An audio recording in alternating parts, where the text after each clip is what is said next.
እንዴት ነው ያላችሁ ተመልካቾቻችን? ዛሬም ከስቱዲዮ ወጣ ብለን ነው የምንገኘው። አንድ ስፍራ ላይ እንገኛለን። ቢሃይንድ ዘ ሲን ይሰኛል የፕሮጀክቱ ርዕስ። ቢሃይንድ ዘ ሲን ደግሞ 3 ዓመታትን ሪሰርች ሲደረግበት የቆየ ሴቶችን ኢምፓወር የማድረግ በተለያየ የስራ ዘርፍ ላይ ያሉ ሴቶች ደግሞ ምን አይነት የስራ ጫና ሲደርስባቸው ቆይተዋል፣ እየደረሰባቸው ይገኛል፣ እንደ መፍትሄስ ምን አይነት ሀሳቦችን ማቅረብ እንችላለን የሚል ሀሳብን ይዞ ብዙ መምህራን፣ ሪሰርቸሮች እንዲሁም ደግሞ ሴቶችን ያካተተው ይህ ፕሮጀክት በዛሬው ዕለት ደግሞ የ3 ዓመት የሪሰርች ጥናቱን አጠናቆ ጥሪ በተደረገላቸው የተለያዩ አካላት እንዲሁም ደግሞ በተለያየ ስራ ዘርፍ ላይ የሚገኙ ሴቶችን በማሳተፍ በዛሬው ዕለት ምን ላይ ደርሷል የሚለውን ልንቃኝ እዚህ ተገኝተናል። እስከ ፕሮግራማችን ፍጻሜ እንደተለመደው አብራችሁ ቆዩ።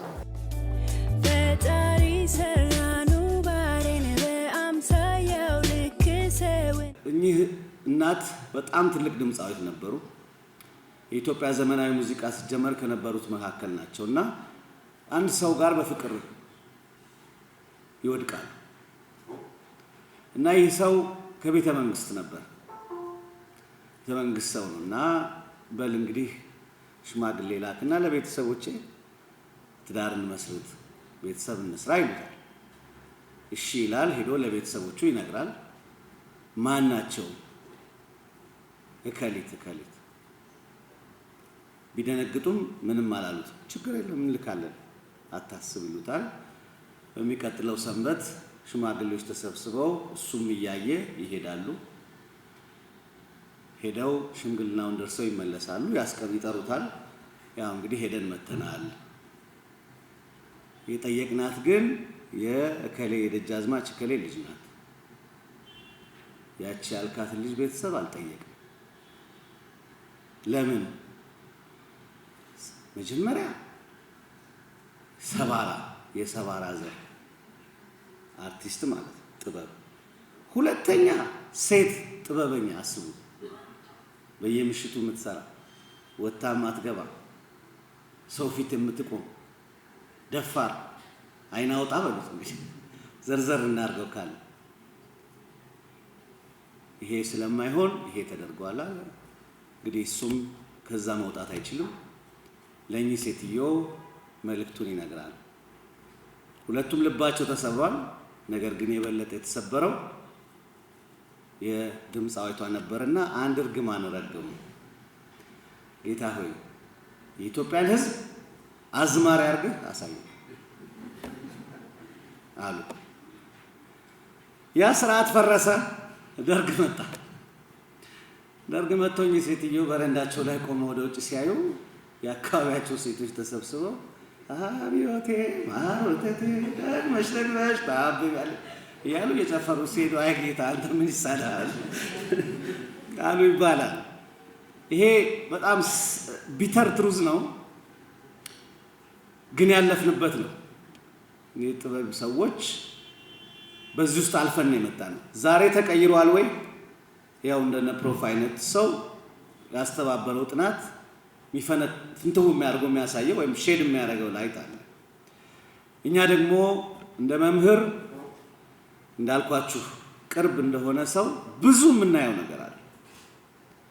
ልጆች፣ ወጣት ሴት ልጆች፣ ትንንሽ ልጆች ዩኒቨርሲቲ ሲገቡ የጥበብ ፍቅር ይዟቸው ጥበብ ለመማር ፈልገው ነገር ግን ቤተሰብ በፍጹም እዚህ ውስጥ አትገቡም ብሏቸው ያንን አሸንፈው ለመሄድ እያለቀሱ ቤተሰብ ይዘው መጥተው ተደጋጋሚ ብዙ ኢንሲደንቶች አሳልፌያለሁ። ወላጆች በመምከር ልጆቹን በመምከር በጣም ብዙ ዛሬ ድረስ ቤተሰብ የሆንኳቸው ሴት ተማሪዎች አሉ።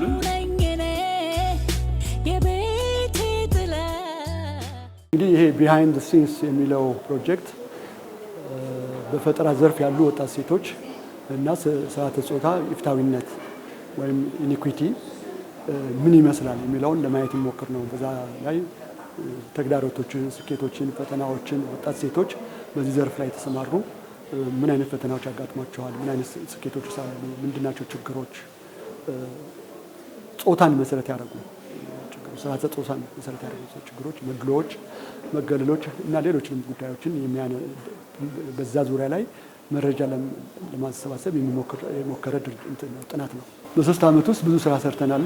ይህን ጥናት የሚያጠኑትን ራሱ ብዙዎቹን ወጣት ሴቶችን ነው የመለመልነው። የእነሱንም አቅም በተለያየ የጥናት ዘዴ ላይ በተለያዩ እንትኖች ላይ ብዙ አይነት አቅምን ሊገነቡ የሚችሉ ስልጠናዎች፣ ኮርሶች ተሰጥተዋል። እንዲያውም ሶስቱ ደግሞ ከነዚህ ውስጥ አንድ ወንድና 2 ሴቶች ውጭ ሀገር ሄደው 2 ወር እንዲቆዩ አድርገናል። የተለያየ ሀገር እና እንዲሁም ደግሞ መረጃ ደግሞ ከተለያዩ ቦታዎች ከአዲስ አበባ፣ ከኦሮሚያ፣ ከአማራ፣ ከማዕከላዊ ኢትዮጵያ፣ ከሲዳማ ብዙ መረጃዎችን ሰብስበናል። አሃዛዊ መረጃም እንዲሁም ደግሞ ኳሊቴቲቭ ወይም ጥራት ያለው መረጃ ሰብስበናል።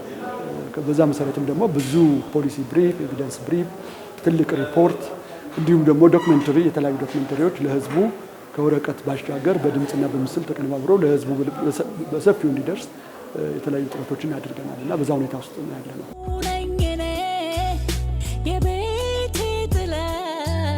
ከኔ በላይ ሲኒየር ባች ነበረች።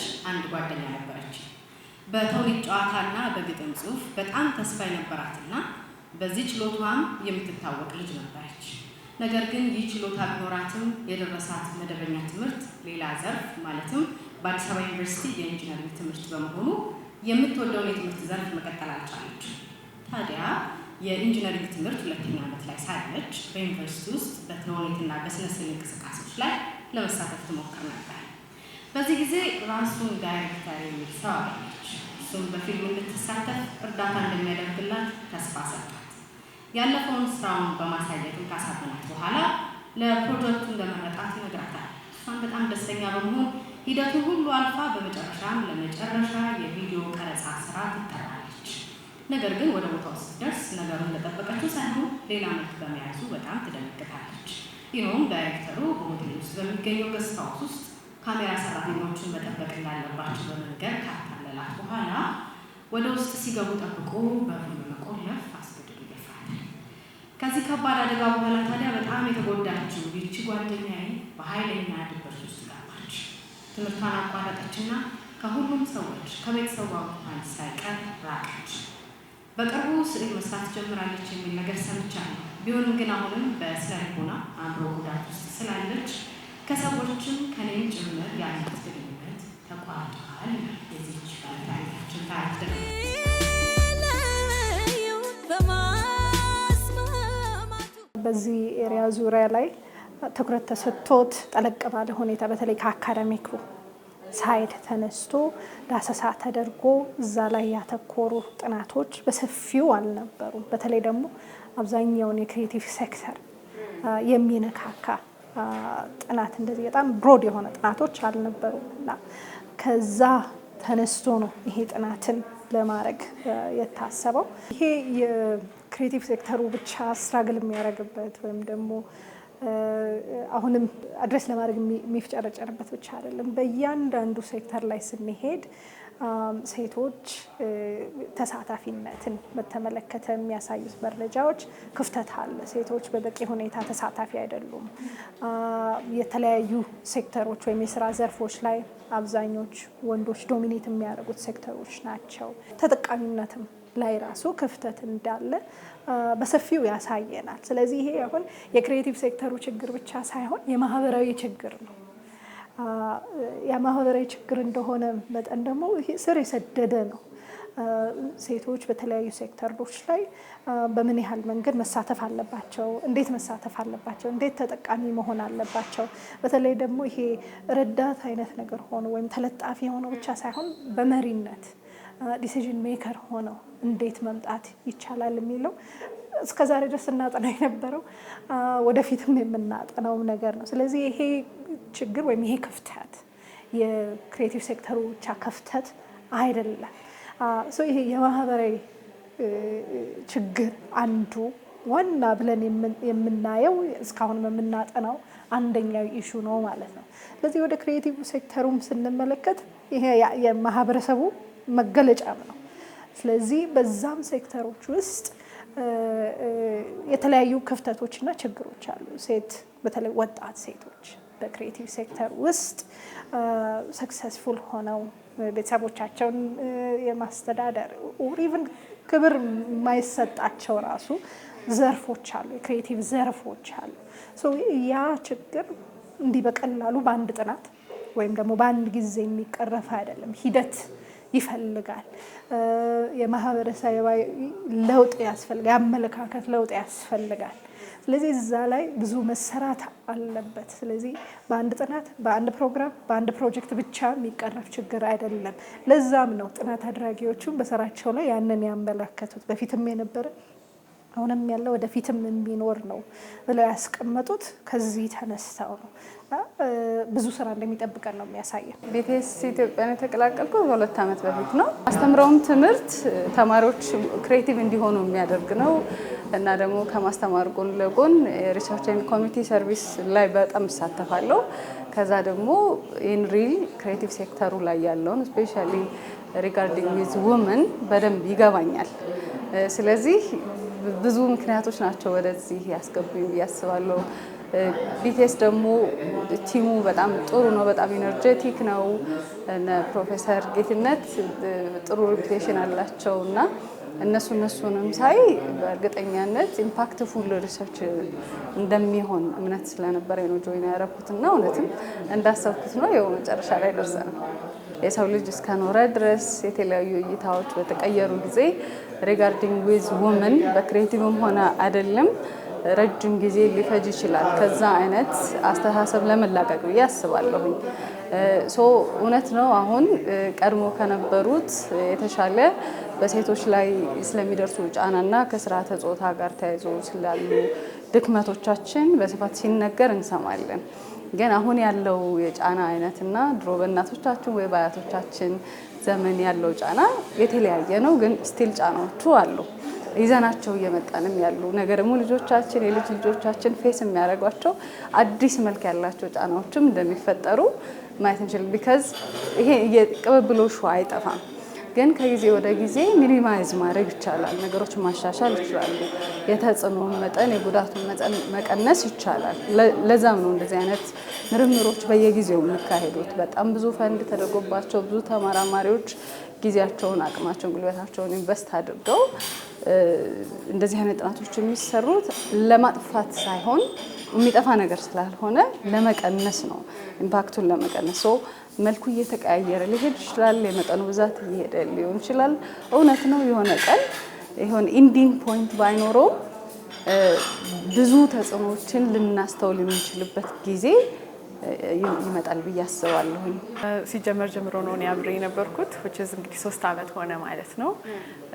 ጥናቱ ክሬቲቭ አርት ላይ የሚያተኩር እና ደግሞ የሴቶችን ጉዳዩ ያደረገ በመሆኑ ነው እኔ ጆይን ላደርግ የቻልኩት። ኢንተረስቲንግ ስለሆነ ወይም ደግሞ እኔ መወዳቸው ነገሮች ስለሆኑ ማለት ነው። ብሪቲሽ ካውንስል ያጠናው ጥናት ነበር የኢትዮጵያን ክሬቲቭ ሴክተር ማፕ ለማድረግ እና በሱ ጥናት መሰረት ዩኔስኮም እንደሚለው ክሬቲቭ አርት እነዚህን ሁሉ ያጠቃልላል። ሸክላ ሰሪዎቹ፣ ጌጣጌጥ የሚሰሩት ሰዎች፣ ከዛ በኋላ ደግሞ እንግዲህ ዋናው ሚኒስትሪም ያልኩሽ አርት ላይ ያሉ ሴቶች እንዳንቺ ጋዜጠኞች፣ ክሬቲቭ አርት ላይ የሚሰሩ ተዋናዮች፣ ቴክኒካል ክሩ ላይ ያሉ ሴቶች፣ ሰዓሊዎች፣ የፊልም ባለሙያዎች፣ የቲያትር ባለሙያዎች፣ ደራሲዎች፣ እነዚህ ሁሉ ሴቶች በጥናት ውስጥ የተካተቱ ናቸው። ሁሉም ክሬቲቭ አርት ውስጥ ላይ ያሉ ማለት ነው። ፋሽን ላይ ያሉ፣ አድቨርታይዝመንት እና ማርኬቲንግ ላይ ያሉ፣ አርክቴክቶች እንደዚህ በጣም ሰፊ ነው። እንዲሁም ደግሞ ኒው ሚዲያ ወይም ደግሞ ይሄ ቲክቶኩ እንደዚህ ዲጂታል ሚዲያ የምንለው ላይ ያሉ እነሱም ኮንተንት ክሬት ስለሚያደርጉ እነሱም የተካተቱበት ነበረ። በየቢሮ በየቀረጻ ቦታው በየስቱዲዮ በዝምታ ያወጣሁት በብቸኝነት ያለቀስንበት ላይ ስንት መሰላችሁ?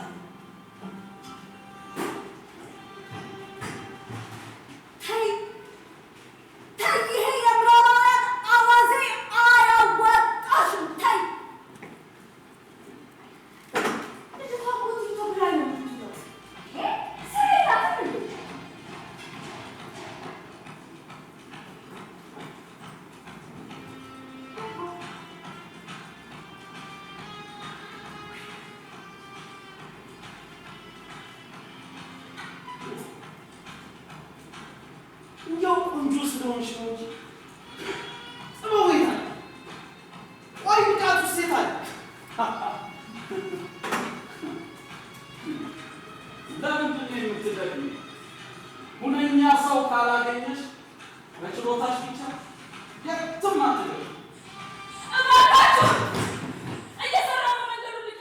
ሶስት የምወዳቸው ነገሮች አንድ ላይ ስለመጡ ነው ጆይን ያደረኩት ይሄንን የሪሰርች ፕሮጀክት ማለት ነው። አርት ወዳለሁ፣ ሪሰርች ወዳለሁ እና ደግሞ የሴቶች ጉዳይ ነው። የጀንደር ኢሹ ኢንተረስት ያደርገኛል። ስለዚህ ለእኔ ሶስት የምወዳቸው ነገሮች አንድ ላይ የተገኙበት ነበረ እና ፕሮሰሱም ፐርሰናሊም ፕሮፌሽናሊም በጣም ያደግኩበት ብዙ የተማርኩበት ከራሳቸው ከክሬቲቮቹ አብረውኝ ከሚሰሩ ሰዎች ብዙ የተማርኩበት ነው። ከኛም ሀገር ውጭ የሌላውንም ለማየት የቻልኩበት ልምድ የወሰድንበት ስለነበረ በጣም ጥሩ ጊዜ ነበር የ3 ዓመት። የኛ ጥናት ግልጽ ያደረገው ነገር ምንድነው? የሚቃረኑ ሁኔታዎች እንዳሉ ነው። አንደኛ ሴቶች ብዙ ሴቶች መድሎ መገለል ይደርስባቸዋል። የቤተሰብ ጫና፣ የማህበረሰብ ጫና፣ የሃይማኖት ጫና እንደሚደርስባቸው በወሊድ ምክንያት ለምሳሌ ሲወጡ ተመልሶ የማግኘት ስራ እድል ባል ራሱ በዚህ ዙሪያ ላይ የተሰማሩ ፈጠራ ዘርፍ ላይ የተሰማሩ ሴቶች ብዙ ችግር ሊገጥማቸው እንደሚችል ባል የማግኘት ነገር ወይም ይህን ስራ ታየው ወይም አግቢኝ አይነት ነገር ካገቡ በኋላ ብዙዎቹ እንደሚወጡ እንዲህ አይነት ነገሮች አሉ እና ብዙዎቹ የተለያዩ ችግሮች ትንኮሳ፣ የክፍያ መለያየት ከወንዶች ጋራ ጾታዊ ትንኮሳ፣ ጥቃት እንደሚደርስባቸው የሚያሳይ ነገር አለ። በተቃራኒውም ደግሞ በዛው ደግሞ ጽናታቸውንም የሚያሳይ ነገር አለ። ብዙዎቹ በስራው ላይ ለመቀጠል ያላቸው ፍላጎት፣ በስራው ላይ ትራይቭ እያደረጉ ስኬታማ እንደሆኑና መቀጠል እንደሚፈልጉም የሚያሳዩበት እርስ በርሱም ይቃረናል አይደለ? በአስቸጋሪ ሁኔታ ውስጥም ሴቶች በጽናት እንዴት እየተንቀሳቀሱ እንደሆነ የሚያሳይ ነገር አለ። ፈጠራ ዘርፍ በአሁኑ ሰዓት በጣም ትልቅ ኢኮኖሚ የሚያንቀሳቅስ፣ ትልቅ የስራ እድል የፈጠረ፣ ትልቅ የፈጠራ ዘርፉን የሚያንቀሳቅስ፣ ኢኖቬሽንን የሚያንቀሳቅስ ስራ ነው። በዓለም ደረጃ በአፍሪካም በኢትዮጵያም ኢትዮጵያም ራሱ ደግሞ ብዙ የጥበብ ታሪክ ያላት ሀገር ነች። ብዙ የስነ ጥበብ የፈጠራ ዘርፍ ታሪክ ያላት ሀገር ነች። ከዛ አንጻር ሲታይ ሴቶችን ግማሹን አካል በደንብ አድርገን ይሄን ያሉባቸውን ችግሮችን እነሱን ተሳታፊ አድርገን በደንብ አቅማቸውን ካልተጠቀምነ ጎዶሎ ነው የሚሆነው። ብዙ ጊዜ በመግባት ብዙ ጊዜ ለሴቶች ቀላል ሆኖ ብዙዎቹ ይገባሉ። በቃ በብዛት እነሱ ናቸው ወጣት ሴቶች በብዙ ፈጠራው ዘርፍ ላይ ይገባሉ። ሲገቡ ደግሞ የተወሰኑ ዘርፎች ላይ ብቻ ኮንሰንትሬት የማድረግ ወይም የተወሰኑ ትኩረት የማድረግ ነገር አለ ማለት ዳንሲንግ ላይ እንደዚህ እንትን ያሉት ላይ አክቲንግ ላይ ምናምን ላይ ከዛ በኋላ ወደ ዳይሬክተር፣ ፕሮዲውሰር፣ እነዚህ ፐብሊሽንግ እነዚህ ትልቅ አቅም የሚፈልጉ ማለት የኢንቨስትመንት አቅም የሚፈልጉ ምናምን ላይ ብዙ ሴቶችን አናይም። ከዛ የመጀመሪያ አካባቢ ይገቡና ደግሞ ብዙዎቹ ወደ ላይ የሚወጡት በጣም ጥቂቶች ናቸው።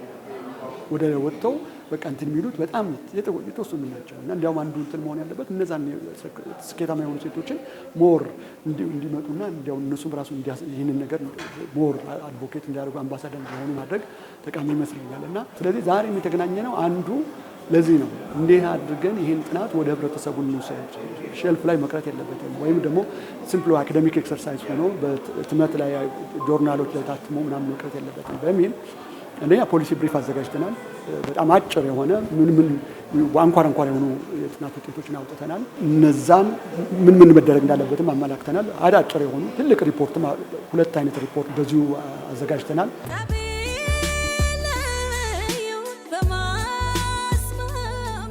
ማንን ማንቃት አለብን ያነሳሻቸው አሉ። ለምሳሌ በዚህ ሴክተር ውስጥ የሚሰሩ ሴቶች ራሱ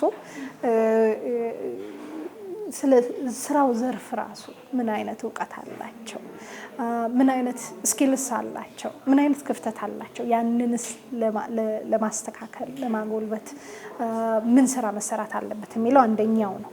ስለዚህ በዚህ ሴክተር ውስጥ ያሉ ሴት ተሳታፊዎች አርቲስቶችንም ጨምሮ የክሪኤቲቭ ሰዎችንም ጨምሮ እዚህ ላይ አንድ ታርጌት መሆን አለባቸው።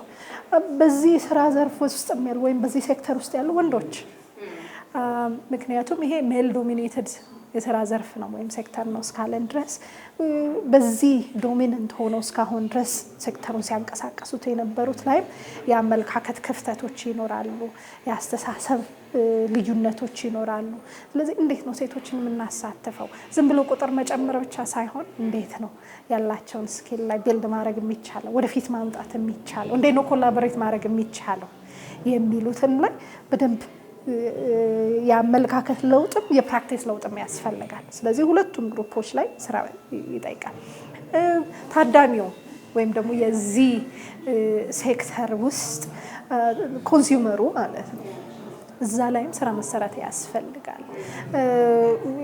እንዴት ነው ዲማንዱ ከሌለ ወይም ደግሞ ፍላጎቱ ከሌለ በዚህ ሴክተር ውስጥ የሚያሉ ሰዎች ህዝቡ የሚፈልገውን ብቻ ነገር ወይም ደግሞ የለመደውን ነገር ብቻ ከማቅረብ ወደ ኋላ ወይም የተለየ ክሬቲቭ የሆነ ነገር አያመጡም። ያንን ነገር ላይ ብቻ ደግሞ መስራት ይሆናል ማለት ነው። ስለዚህ የተለያዩ ጊዜያቶች ተሞክሮዎች አሉ።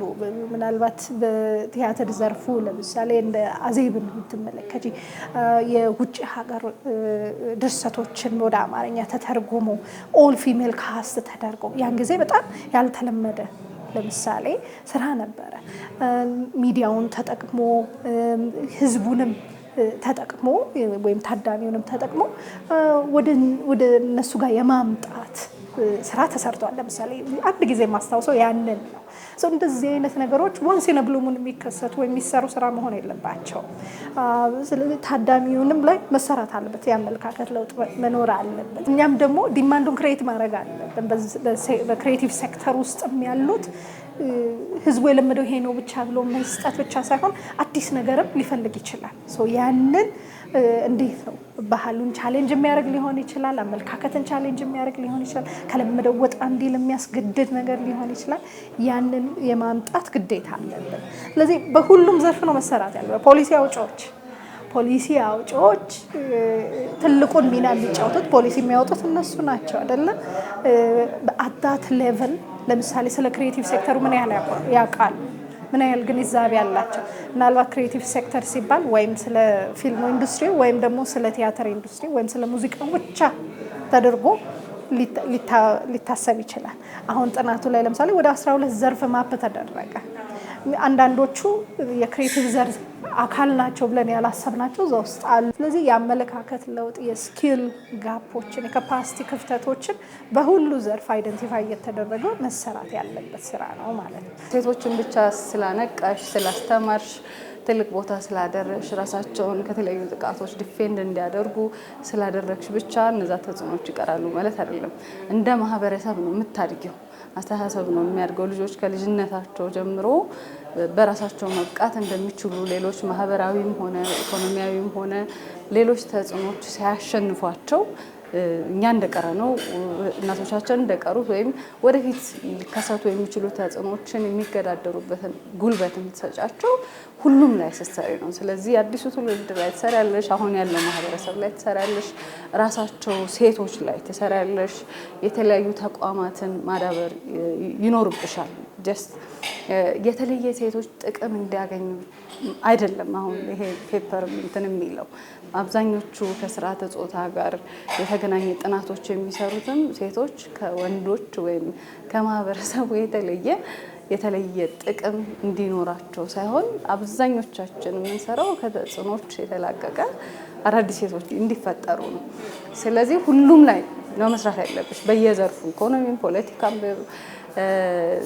ኢቨን የምትገነቢው ታሪክ ላይ ስቶሪ ላይ ራሱ መሰራት አለበት። ናሬቲቮቻችን ስቲል እንግዲህ እንደምታያቸው ናቸው። አይ ቲንክ በፔፐሩም ብዙ የምትረዱት ነገር ይኖራል ብዬ አስባለሁ። ግን ኤቭሪዋን ኢንክሉድድ ነው ይሄንን ችግር ለመፍታት። ባይ ዘ ዌይ ይሄ ሪሰርች በጣም ብዙ ነገር ነው ያስተማረኝ። ያው መረጃ ለመሰብሰብ አናሊሲስ ለመስራት እና እውቀት ለማግኘት ብቻ ሳይሆን በመረጃ መሰብሰብ ሂደት ውስጥ እንግዲህ እኔ በግሌ ከ100 በክሬቲቭ አርት ውስጥ ያሉ ሴቶችን ለማግኘት ለማነጋገር መረጃዎችን ለመሰብሰብ ሞክሬያለሁ። በአገር አቀፍም ደረጃ የተለያዩ ኖት ኦንሊ ከተማ ብቻ ሳይሆን ገጠር ድረስ ገብተን ማለት ነው። ከእንደገናም ደግሞ ያው ጥናቱ ሌሎች የአፍሪካ ሀገራትም ላይ ስለሚሆን የእነሱንም ኤክስፒሪየንስ የማየት እድል ነበረ። እዚህም ላይ የምታያቸው ሴቶች እንግዲህ አብዛኞቹ ክሬቲቭ አርት ውስጥ ያሉ ለእኛም እንደ ሰፖርት ሲስተም የነበሩ ሰዎችም ናቸውና ሁሉም አውትዴር ያሉ ይሄንን ቀን የሚጠብቁ ከኛ ጥናት መፍትሄ የሚሻ ሀሳብ ያላቸው ሰዎችም ሁሉ አሉና ስታዩ አውትፑቱ ብዙ ነገሮችን ይቀይራል ብዬ አስባለሁ። ኢማጂኔሽን ነው እያሳልኩኝ ያለሁት ከቢዩቲያቸው ጀርባ ብዙ ስትሪንግዝ አለ ብዬ አምናለሁ። እናትም ትሆኛለሽ ሰርቴን ታይም ኦፍ ዩር ላይፍ እና ሚስት ትሆኛለሽ፣ እህት ነሽ እና ይሄ ሁሉ እያለ ሰዓሊ ለመሆን ይከብዳል እና ብዙ ላይፍ የሚያጋጥሟችሁ ቻሌንጆች አሉ እንደ ሴት እና እሱን ለመግለጽ ስለፈለኩኝ ነው።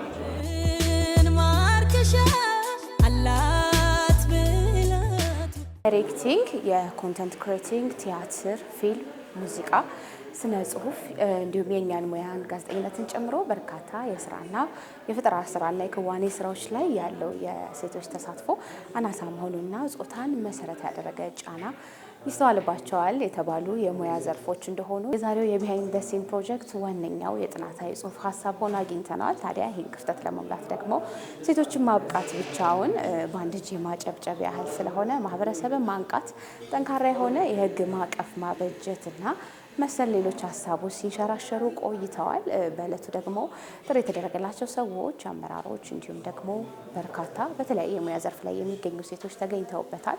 ፕሮግራሙ የተከታተላችሁትን ይመስል ነበረ። እኔ በዚሁ አበቃሁኝ። የኢቢሲ እሁድ የመዝናኛ ፕሮግራሞች አሁንም ወደ እናንተ መድረሳቸውን ይቀጥላሉ። ወደ ስቱዲዮ መልሳችኋለሁ። በድጋሚ በያላችሁበት መልካም ጊዜ።